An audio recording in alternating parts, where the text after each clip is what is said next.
Hi everyone, welcome to missile classes. और मैं आज आपके सामने लेकर आया हूँ सेमेस्टर 1 का top of the most important question for digital education.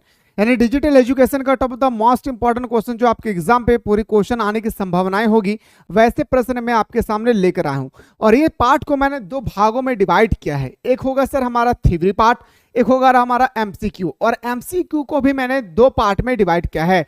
तो अगर आप लोग चाहते हैं कि सर हाँ पार्ट 2 भी होना चाहिए, तो एक बार आप लोग कमेंट सेक्शन में जरूर सारा स्टूडेंट्स कमेंट करेंगे। और मेरे दोस्तों, जो भी बंदा अभी तक मिसाइल क्लासेस के ऐप को डाउनलोड नहीं किए, वो फटाफट मिसाइल क्लासेस के ऐप को डाउनलोड कर लेंगे। यहाँ पे ऑल ऑनर्स पेपर, हिस्ट्री का, पॉलिटिकल का, हिंदी का, ज्योग्राफी का, सारे ऑनर्स पेपर यहाँ पे मेरे दोस्तों ऑनलाइन क्लास चल रही है। जो भी स्टूडेंट्स अभी तक ऑनलाइन क्लास में ज्वाइन नहीं किए, फटाफट प्ले स्टोर से जा करके मिसाइल क्लासेस के ऐप को डाउनलोड करके कोर्स को ज्वाइन कर ले। और कोई भी दिक्कत होगी तो डिस्क्रिप्शन बॉक्स में एक व्हाट्सएप ग्रुप का व्हाट्सएप नंबर दिया गया, उस नंबर पे आप लोग व्हाट्सएप कीजिएगा, हमारी टीम आपको रिप्लाई करेगी।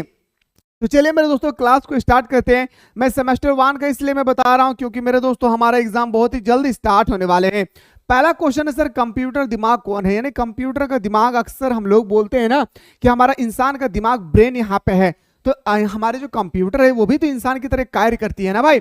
तो वो हमारा कंप्यूटर है, कंप्यूटर का दिमाग। कंप्यूटर का दिमाग सीपीयू है, याद रखिएगा सीपीयू।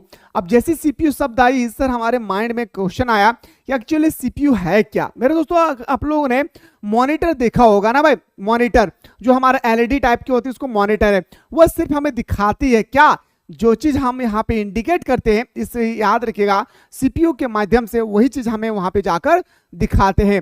ये सर हमारा सीपीयू है। अब इस सीपीयू को हम लोग अगर ओपन करेंगे तो आपके सामने इस तरह से आएंगे। और इसी सीपीयू के अंदर में हमारा रोम, रैम, मदरबोर्ड, प्रोसेसर, सारी चीज जो है ना लगा हुआ है। और इसी के माध्यम से हमारे एलईडी में शो होते हैं। कभी ये मत समझिएगा मेरे दोस्तों कि एलईडी में मेरे दोस्तों वो अपने डाटा को इंडिकेट करते हैं, जी नहीं। यहाँ पे जो चीज हम बताते हैं वही चीज जाकर वो दिखाते हैं। तो याद रखिएगा, जो हमारा कंप्यूटर का दिमाग है वो पूरा का पूरा सीपीयू है, जो डाटा को प्रोसेस करती है। यानी जो भी डाटा मैं कलेक्ट करता हूं वो डाटा को वहां पे जाके एलईडी में दिखाते हैं। इसको याद रखिएगा। और कार्य करती है, यह मानव बुद्धि की तरह काम करती है। और मेरे दोस्तों, ये जो हम लोग है ना, मानव बुद्धि की तरह हम लोग का कार्य होते हैं। जैसे इंसान कैसे है भाई, इंसान को जो बोलेंगे वही करेंगे। इंसान जो नहीं कर सकते हैं ना, वो भी करके यहाँ पे दिखाएगी। कौन? हमारा सीपीयू यानी कंप्यूटर। तो इसके बारे में इतना ही जानिए, और कुछ जानकारी नहीं प्राप्त करना है। सीपीयू का दिमाग क्या है तो बताएंगे, बस इसमें से एक बात याद रखेंगे, सेंट्रल प्रोसेसिंग यूनिट। ये क्वेश्चन आपके एग्जाम में भर भर के आते हैं कि सीपीयू का पूरा नाम क्या है। जो कंप्यूटर से संबंधित होंगे उनको बहुत ही अच्छी तरह से इसके बारे में आइडिया होगा। आते सर, रोम का पूरा नाम क्या है? Read only memory. ये रोम क्या है सर? अभी मैंने आप लोगों को जस्ट बताया कि जो हमारा सीपीयू है, सीपीयू के अंदर में हमारा रोम, रैम घुसा हुआ रहता है, प्रोसेसर, उसके बाद हमारा मदरबोर्ड, बहुत सारे हैं दोस्तों जो जिसके माध्यम से हमारे सीपीयू का निर्माण होती है। और यही सीपीयू हमारे अंदर में आती है सर रीड ओनली मेमोरी। ये रीड ओनली मेमोरी क्या है, इस तरह से आप लोग अक्सर देखे होंगे। कहाँ पे? कंप्यूटर, हमारा सीपीयू के अंदर में लगा होगा, जो देख रहे हैं आप लोग अपने नगण्य आंखों से आप लोग देख सकते हैं। तो ये है सर हमारा RAM, रीड ओनली, रीड, याद रखिएगा रीड हमारा क्या हो गया मेरे दोस्तों? Read only memory. ठीक है। अब आते हैं सर अगला प्रश्न, सीपीयू का दूसरा नाम क्या है? तो सीपीयू का दूसरा नाम ही उसका फुल फॉर्म कहलाता है। अब आते हैं सर, आपके सामने क्वेश्चन आते हैं, और एक एक क्वेश्चन को मेरे दोस्तों यहाँ पे ध्यान देना है। क्या देना है? याद रखिएगा एक एक क्वेश्चन को यहाँ पे हम लोग को ध्यान देना है। और मैं टोटल आप लोगों के सामने 90 प्रश्न लेकर आया हूं। आप लोग अच्छी तरह से पहले पार्ट नंबर 1 देखिए, टुको मुको बैठकर पार्ट नंबर 1 देखिए। अगर आप लोगों को अच्छा लगे तो पार्ट 2 के लिए कमेंट सेक्शन में जरूर बताएंगे, क्योंकि आपके एग्जाम के अकॉर्डिंग बहुत ही इंपॉर्टेंट है। सर नहीं हो, ये पार्ट 1 और पार्ट 2 जब मैं बताऊंगा ना, ये सिर्फ यूट्यूब में बताने वाला हूं। बाकी इसका जो भी पार्ट होगी वो हमारा एप्लीकेशन पे होगा, जो हमारे कोर्स को ऑलरेडी ज्वाइन कर चुके हैं। चाहे हिस्ट्री ऑनर्स हो, पॉलिटिकल हो, ज्योग्राफी हो, हिंदी हो, कोई भी ऑनर्स पेपर अगर जब आप स्टडी कर रहे हैं तो वो पेपर आपको यहाँ पे नोट्स भी मिलेगी, जो हमने कोर्स को ज्वाइन करके रखा है। पहला क्वेश्चन है सर, सीपीयू कितने भागों में विभाजित होती है? सीपीयू को कितने भागों में बांटा गया है? तो बताएंगे इससे 3 टाइम। क्या भाई? 3 भागों में होती है सीपीयू। जो हमारा 3 भाग होती है, सीपीयू का 3 भाग होता है, इसको याद रखेंगे गुरुजी। अगला प्रश्न है कि रैम यानी हमारा रीड ओनली मेमोरी के कितने प्रकार होती है? रीड ओनली मेमोरी का दो प्रकार होता है। कितने प्रकार का? रीड ओनली मेमोरी जो है वो हमारा दो प्रकार की होती है। कंप्यूटर में डेटा को अस्थायी रूप से स्टोर करने के लिए किस मेमोरी का उपयोग किया जाता है? आप सभी को पता है कंप्यूटर ही तो है जिसके माध्यम से मेरे दोस्तों हम लोग क्या करते हैं, सारे डाटा को हम कलेक्ट करके रखते हैं ताकि वो 10 साल के बाद भी सुरक्षित रहे। तो वो कौन है? तो बताएंगे सर रीड ओनली मेमोरी, रोम। याद रखिएगा यही है जहां पे हमारे सारे डाटा स्टॉक में होती है। हमें कोई गर्लफ्रेंड अगर धोखा दिए हैं उसके बारे में भी अगर कुछ टाइप करके हमने रखा है तो वो जाकर रोम में ही स्टोर होती है। इसको भी याद रखेंगे दोस्तों। अगला प्रश्न पे आते हैं सर, कंप्यूटर में डेटा को अस्थायी और अस्थायी रूप से स्टोर करने के लिए मेमोरी का प्रयोग किया जाता है।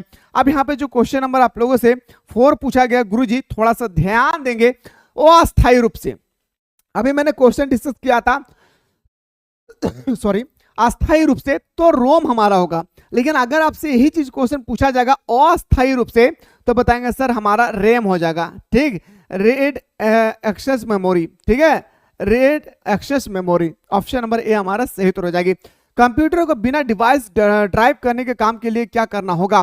कंप्यूटर को बिना डिवाइस ड्राइवर के काम करने के लिए क्या करना होगा? क्वेश्चन नंबर आपसे 5 पूछा गया है। तो बताएंगे सर सभी प्रकार के ड्राइवर इंस्टॉल करना होगा। सभी प्रकार के क्या करना होगा?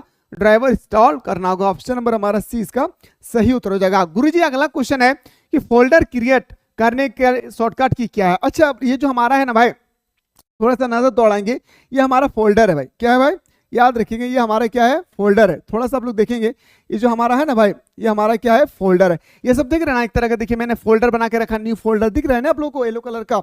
ये जो फोल्डर है ना, फोल्डर, ये फोल्डर हम लोग एक्चुअली बनाते हैं तो ये शॉर्टकट की का प्रयोग करेंगे। तो कौन सा शॉर्टकट की के माध्यम से हम फोल्डर बना सकते हैं? गुरुजी याद रखिएगा, कंट्रोल को प्रेस करना है प्लस शिफ्ट को प्रेस कीजिए। ठीक है, शिफ्ट को अब प्लस आप लोग प्रेस कर दीजिए एन, आपका फोल्डर तैयार हो जाएगी। कंट्रोल यानी अपना कीबोर्ड निकालना है, उस कीबोर्ड के माध्यम से आप प्रेस करेंगे control plus shift plus N. याद रखिएगा क्या हो जाएगा मेरे भाई? ऑप्शन नंबर हमारा डी इसका सही उत्तर हो जाएगी। अगला क्वेश्चन है सर, कंप्यूटर को शट डाउन करने के शॉर्टकट की क्या है? अच्छा, आप सभी को पता है कि हम कंप्यूटर को बंद करते हैं, यहाँ पे प्रेस करते हैं, यहाँ पे प्रेस करते हैं और शट का बटन को डाउन क्लिक करते हैं तो शट डाउन हो जाती है ना भाई। तो आपसे पूछा गया कि शॉर्टकट की के माध्यम से हम अपने कंप्यूटर को बंद करना चाहते हैं। शॉर्टकट की के माध्यम से हम अपने कंप्यूटर को बंद करना चाहते हैं। गुरुजी अल्ट प्लस F4 प्रेस करेंगे तो आपका कंप्यूटर बंद हो जाएगी। चाहे आपका कंप्यूटर हो चाहे आपका लैपटॉप हो, अगर आप अल्ट प्लस F4 प्रेस करेंगे तो आपका डाटा पूरी तरह से बंद हो जाएगी कंप्यूटर। कंप्यूटर को रिफ्रेश करने के शॉर्टकट क्या है? अच्छा, रिफ्रेश का मतलब पता है? देखिए आप लोगों को मैं दिखा रहा हूं, देखिए रिफ्रेश होगी। रिफ्रेश का मतलब होता है हमारा सभी आइकन नाचना शुरू हो जाता है भाई बिना गाना का। देखिए भाई नाच रहा है, देखिए देखिए भाई नाच रहा है, देखिए तो एक बार नाच रहा है, देखिए और एक बार दिखाते हैं भाई, देखिए नाच रहा है ना भाई। तो ये जो हम लोग करते हैं ना मेरे दोस्तों, ये हमारा एक शॉर्टकट की है, उसी के माध्यम से हम लोग करते हैं, जिससे हम लोग बोलते हैं F5। क्या? F5। गुरुजी F5 के माध्यम से हम लोग जो है रिफ्रेश कर सकते हैं अपने लैपटॉप या कंप्यूटर को। गुरुजी अगला प्रश्न है, ऑपरेटिंग सिस्टम के कुछ उदाहरण बताएं। आपके सामने कुछ पूछा गया है कि ऑपरेटिंग सिस्टम के कुछ उदाहरण बताना है। तो विंडोज तो हमारा ऑपरेटिंग सिस्टम है भाई, लिनक्स भी ऑपरेटिंग सिस्टम है, MS डॉक्स या MS वर्ड भी, ये भी हमारा क्या है? एक ऑपरेटिंग सिस्टम है। ठीक है, अगर अच्छा लगे तो बताएंगे, मैं सेटू भी लेकर आऊंगा। ठीक ना? वोलेटाइल मेमोरी के कुछ उदाहरण बताइए। वोलेटाइल मेमोरी का कुछ उदाहरण आपसे पूछा गया है सर, तो बताएंगे सर वोलेटाइल मेमोरी का जो हमारा आंसर होगी ना, रैम एंड DRM। याद रखिएगा, एक हमारा रैम और एक DRM। अगला क्वेश्चन पे आते हैं। अगला प्रश्न है कंट्रोल प्लस Z। मेरे दोस्तों ये जो हमारा कंट्रोल प्लस Z है ना, इससे क्या होती है? मिटा हुआ चीज को मैं फिर से वापस लाता हूं। यानी कोई भी चीज मैंने लिखा और लिखने के बाद मैंने डिलीट कर दिया, ओ माय गॉड ये तो मैंने गलत कर दिया, तो इस तरह से हमारे होती है ना भाई। तो उस समय हम कंट्रोल और प्लस Z को प्रेस करेंगे कीबोर्ड में, तो जो मैंने लिखा था, जो मिटा हुआ था, वो फिर से वापस आ जाएगी। याद रखिएगा, तो हम बोल सकते हैं इसको अंडो। कॉपी करेंगे sir control plus C, control plus C से हमारा कॉपी होगी, कंट्रोल प्लस V से हम लोग पेस्ट करेंगे, कंट्रोल प्लस सी से कोई भी चीज को हम लोग कॉपी कर सकते हैं, कंट्रोल प्लस भी से हम लोग पेस्ट कर सकते हैं। और दुनिया कंप्यूटर से चल रही है, इसलिए आप लोग कंप्यूटर पे ज्यादा ध्यान दिया कीजिए। शिफ्ट प्लस डिलीट का बटन का अगर हम लोग प्रयोग करेंगे तो क्या होगा, क्या मेरे दोस्तों परमानेंट डिलीट हो जाएगी? बिल्कुल हाँ। अगर आप किसी भी डाटा को शिफ्ट प्लस डिलीट का बटन को अगर क्लिक कर दिए तो वो पूरी तरह से आपका डाटा परमानेंट डिलीट हो जाएगी, इसको ख्याल रखेंगे भाई। अगला प्रश्न पे आते हैं सर। गुरुजी क्वेश्चन नंबर 13 है, कंट्रोल प्लस शिफ्ट प्लस ई का उपयोग करने से क्या होता है? क्वेश्चन नंबर आपसे 13 पूछा गया है कि कंट्रोल प्लस शिफ्ट प्लस ई का एक बटन है कीबोर्ड में, इसका प्रयोग अगर हम लोग करेंगे तो ओपन टास्क मैनेजर, क्या भाई? Open task manager. यानी ऑप्शन नंबर हमारा बिल्कुल सही उत्तर हो जाएगा। क्या तो बोलेंगे sir option number A is the correct answer. Windows plus R का उपयोग करेंगे। विंडोज ये जो हम लोग है ना भाई, इसको हम लोग विंडोज बोलते हैं। ये जो हमारा है इसको हम लोग विंडोज बोलते हैं, ठीक है। ये विंडोज मतलब ये विंडोज में दिखा रहा हूं, इस तरह का लोगो होता है हमारा कीबोर्ड में। तो विंडोज जो है मेरे गुरुजी, ये हमारा विंडोज को हम लोग प्रेस करेंगे। अब प्लस अगर हम लोग आर प्रेस कर देते हैं, विंडोज प्लस आर को अगर हम लोग प्रेस कर देते हैं ना, तो हमारा ओपन रन डायलॉग बॉक्स आ जाएगी भाई। ऑप्शन नंबर हमारा ए इसका सही उत्तर हो जाएगा। आते हैं सर अगला क्वेश्चन नंबर जो आपसे नेक्स्ट पूछा जा रहा है, अल्ट प्लस टैब का उपयोग करने के लिए क्या किया जाता है? आखिर हम लोग अल्ट प्लस टैब का प्रयोग आखिर क्यों करते हैं? तो बताएंगे sir switch between open program. यानी ऑप्शन नंबर हमारा बिल्कुल सही उत्तर हो जाएगी, ए इसका राइट आंसर होगा। उम्मीद करते हैं मेरे शेरों सरनियों कि आप लोगों को अच्छी तरह से समझ में आ रहा होगा। और अगर हाँ कोई भी बंदा, अगर आप लोग धनबाद डिस्ट्रिक्ट से बिलोंग करते हैं तो आप लोग हमारे साथ चैट से हमें बातचीत कर सकते हैं। याद रखिएगा धनबाद डिस्ट्रिक्ट से ही मैं बिलोंग करता हूं, खास करके जो बीएसके कॉलेज माइथान है भाई, वहीं से हमारा रेसिडेंशियली है, हमारे पढ़ाई वहीं से पूरी हुई है। अगर आप लोग खास करके धनबाद से हो या गोविंदपुर से, तो आप लोग हमारे साथ कांटेक्ट कर सकते हैं, ठीक है ना भाई। हमारे साथ ऑफलाइन तो में मुलाकात भी कर सकते हैं। तो आप लोग ऑनलाइन में देख रहे हैं, F5 का प्रेस करेंगे तो क्या होगा, रिफ्रेश द पेज। याद रखिएगा क्या होगा भाई, F5 प्रेस करेंगे तो रिफ्रेश द पेज आएगी। कंट्रोल प्लस F का प्रयोग अगर करेंगे, जो हमारा कंट्रोल है भाई, और कंट्रोल प्लस F का अगर हम लोग प्रयोग कर देते हैं ना, तो क्या होता है, find a word of preps on page. अच्छा आप लोग देखे होंगे ना, ये बहुत बड़ा पैराग्राफ है। उस पैराग्राफ पे मान के चलिए 4-5 जगह लिखा है कंप्यूटर कंप्यूटर कंप्यूटर, तो हम लोग कहां ढूंढेंगे? जी नहीं ढूंढेंगे भाई। उस जगह पे हम क्या करेंगे, कंप्यूटर को सेलेक्ट किए और हम प्रेस कर दिया क्या, F। कंट्रोल प्लस F को प्रेस कर दिया तो जितना जगह पे आपका कंप्यूटर लिखा हुआ था ना, उस सारी जगह पे हाईलाइट आ जाएगा। क्या गुरुजी, हाईलाइट आ जाएगी। इसको भी याद रखिएगा। लिस्ट बटन से डिलीट करने का शॉर्टकट की क्या है? क्वेश्चन नंबर 18 आपसे पूछा गया, लिस्ट बटन से डिलीट करने का शॉर्टकट की क्या है? Shift plus delete. क्या भाई याद रखिएगा, शिफ्ट प्लस डिलीट। हम आशा कर रही हो रे भाई हमर बहन तोहनी हमर बतवा बुझल पा रही। हम उम्मीद कर रही हो कि तोहनी हमर बतवा भालो तरीके से तोहनी बुझल पा रही। अगर तोहनी के क्लास बेस लागू हो रहे दादा हमर दीदी, तो तोहनी कमेंट सेक्शन में जरूर कमेंट करिए। हम कमेंट के देख के ही तोहनी के खातिर वीडियो लेकर आए हुए हो। अगला क्वेश्चन है सर, कंट्रोल प्लस सी का प्रयोग क्या करने के लिए किया जाता है? अच्छा कंट्रोल प्लस सी का प्रयोग अभी मैंने जस्ट बताया, कंट्रोल प्लस सी से हम लोग कॉपी करते हैं, कंट्रोल प्लस पी से हम लोग पेस्ट करते हैं, और कंट्रोल प्लस एक्स से हम लोग कट करते हैं, और कंट्रोल प्लस जेड से डिलीट किया हुआ चीज को वापस लाते हैं। किसी भी टेक्स्ट को सिलेक्ट ऑल करने के लिए किसका प्रयोग करते हैं? तो सिलेक्ट ऑल करने के लिए कंट्रोल प्लस ए। जैसे हम अपने कीबोर्ड में कंट्रोल प्लस ए प्रेस करेंगे गुरुजी, तो हमारा पूरी तरह से हमारा डाटा सिलेक्ट हो जाएगी। क्या हो जाएगी? पूरी तरह से हमारी डाटा सिलेक्ट हो जाएगी। इसको ख्याल रखेंगे। अगला क्वेश्चन है सर, कंट्रोल प्लस एक्स का उपयोग कहां पे करते हैं? अभी मैंने जस्ट बताया कंट्रोल प्लस एक्स का उपयोग हम लोग कट को करने के लिए, किसके लिए? कट करने के लिए हम लोग कंट्रोल प्लस एक्स का प्रयोग करते हैं। बाइनरी नंबर का उदाहरण है। अच्छा आपसे पूछा गया ना ये क्वेश्चन, बहुत बार आपके एग्जाम पे मेरे दोस्तों पूछा जा चुका है। एक्चुअली देखिए कंप्यूटर का जब एग्जाम होती है ना, तो ये क्वेश्चन अधिकतर पूछे जाते हैं। तो बताएंगे सर बाइनरी नंबर जो हमारा है वह 0 से 1 के बीच में है। क्या है? 0 से 1 के बीच में। अब हमें एक क्वेश्चन आती है, सर बाइनरी का मतलब क्या होता है? गुरुजी बाइनरी के बारे में मैं पूरा पोस्टमार्टम करने वाला हूं नेक्स्ट पार्ट में, इसलिए मैं आप लोगों से रिक्वेस्ट कर रहा हूं, अगर आप लोगों को अच्छा लगे तो नेक्स्ट पार्ट के लिए बताएंगे, मैं आप लोगों को बताने की कोशिश करूंगा, ठीक ना। बीसीडी का फुल फॉर्म क्या है भाई? क्वेश्चन नंबर आपसे 23 पूछा गया कि बीसीडी का फुल फॉर्म क्या है? Binary code division. क्या भाई? बाइनरी कोड डिवीजन, यानी ऑप्शन नंबर हमारा बिल्कुल सही हो जाएगी। क्या, सॉरी, आपका बाइनरी कोड डेसिमल होगा भाई, क्या होगी, बाइनरी कोड डेसिमल। इसको ख्याल रखेंगे, क्या गुरुजी, इसको ख्याल रखेंगे। और मेरे दोस्त तैयार रहिए हमारे ऑनलाइन क्लास में। जो भी स्टूडेंट्स अभी तक कोर्स को ज्वाइन नहीं किए हैं वो फटाफट जाकर हिंदी को, सॉरी, आपका पॉलिटिकल साइंस का ऑनर्स हो, जियोग्राफी का ऑनर्स हो, हिस्ट्री का ऑनर्स हो, आप कोई भी यूनिवर्सिटी से रिलेटेड है, सारे यूनिवर्सिटी के तबड़तोड़ तरीके से हमारे यहाँ पे तैयारी कराई जा रही है। इसलिए आप लोग लेट ना करें।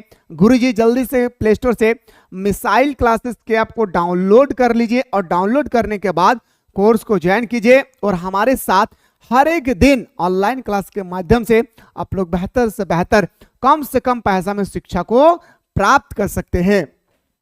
आते हैं सर अगला क्वेश्चन पे, क्वेश्चन नंबर नेक्स्ट पे आते हैं। लॉजिक गेट के कुछ उदाहरण बताइए। अच्छा, लॉजिक गेट के बारे में आपसे पूछा गया है कि कुछ उदाहरण। राइट आंसर होगा ए एंड डी और नॉट। ए ऑप्शन नंबर हमारा ए इसका सही उत्तर हो जाएगा। आते सर अगला क्वेश्चन पे कि मेमोरी के दो प्रकार बताइए। जो हमारे मेमोरी है गुरुजी, वो मेमोरी के दो प्रकार होती है। आखिर दो प्रकार क्या क्या है, तो मैंने अभी स्टार्टिंग में ही आप लोगों को बताया था। एक हमारा रैंडम एक्सेस मेमोरी होता है, एक रीड ओनली मेमोरी होता है। मैंने अभी जस्ट स्टार्टिंग से पहले आप लोगों को थ्योरी भी बताया था। और ये तो हमारा पार्ट 1 है। पार्ट 2 के लिए अगर आप लोग चाहते हैं कि पार्ट 2 होना चाहिए, कमेंट सेक्शन में जरूर अपना राय बताएं। कंप्यूटर में डेटा को स्टोर करने के लिए किस डिवाइस का प्रयोग किया जाता है। अच्छा बताइए, हम कंप्यूटर में अपने डाटा को स्टोर करना चाहते हैं, कंप्यूटर में हम अपने डाटा को स्टोर करना चाहते हैं, किस डिवाइस का प्रयोग करेंगे, तो एसएसडी का प्रयोग करेंगे, रैम का भी प्रयोग करेंगे, हार्ड डिस्क का भी प्रयोग करेंगे। तो ऑल ऑफ द दिस हो जाएगा, option number D is the correct answer हो जाएगी। आते हैं सर चला अगला क्वेश्चन है कि कंप्यूटर को प्रोसेस करने के लिए किस डिवाइस का उपयोग किया जाता है। अभी मैंने जस्ट बताया था स्टार्टिंग में ही, सारा बंदा कूद कूद के आंसर बताएंगे। सर आपने अभी जस्ट बताया था सीपीयू, सेंट्रल प्रोसेसिंग यूनिट। याद रखिएगा ऑप्शन नंबर हमारा ए इसका सही उत्तर हो जाएगा। अगला क्वेश्चन आते हैं सर अंडरस्टैंडिंग इंडिया का भी मैं दोस्तों आप लोगों को बताऊंगा, टेंशन लेने की आवश्यकता नहीं है। लेकिन हाँ, एग्जाम से पहले पहले बेहतर तरीके से तैयारी कीजिए, क्योंकि सेमेस्टर 1 में बहुत सारे स्टूडेंट्स है मेरे दोस्तों जो डिगबाजी मारते हैं। डिगबाजी में तो समझ में आ रहा ना, फेल मारते हैं भाई। इसलिए आप लोग ज्यादा से ज्यादा समय को वेस्ट कीजिए, एग्जाम बहुत करीब आ चुकी है अपने पढ़ाई पे।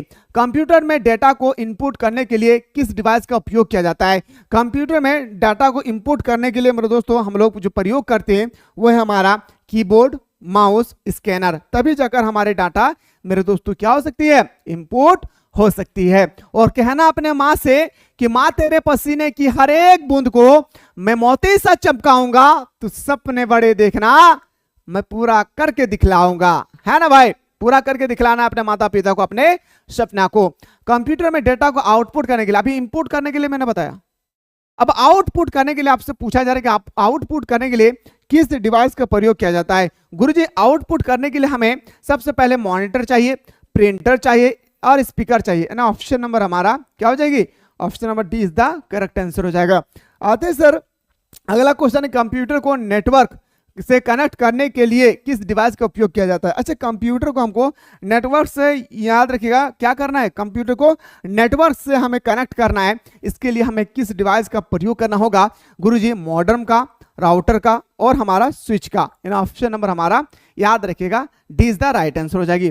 अगला क्वेश्चन जाने से पहले जो भी स्टूडेंट्स अभी तक मिसाइल क्लासेस के ऐप को डाउनलोड नहीं किए हैं, फटाफट आप लोग मिसाइल क्लासेस के ऐप को डाउनलोड कर ले। और डाउनलोड करने के बाद गुरुजी यहाँ पे आपका हिस्ट्री ऑनर्स का, पॉलिटिकल ऑनर्स का, जियोग्राफी का, हिंदी का दिया हुआ है। फटाफट आप लोग को उसको ज्वाइन कीजिए, ऑनलाइन क्लास में जुड़िए और सारे सब्जेक्ट का बेहतर तरीके से तैयारी करना है। अब यहाँ से जो हमारा क्लास होगी गुरुजी, वो हमारा सेट 2 पे क्लास होगा। कितना बंदा इंटरेस्ट रखते हैं कि सर सेट 2 होना चाहिए, तो कमेंट सेक्शन में जरूर आप लोग अपने कमेंट में अपना राय बताएं। मिलते हैं इसी तरह से नेक्स्ट वीडियो में।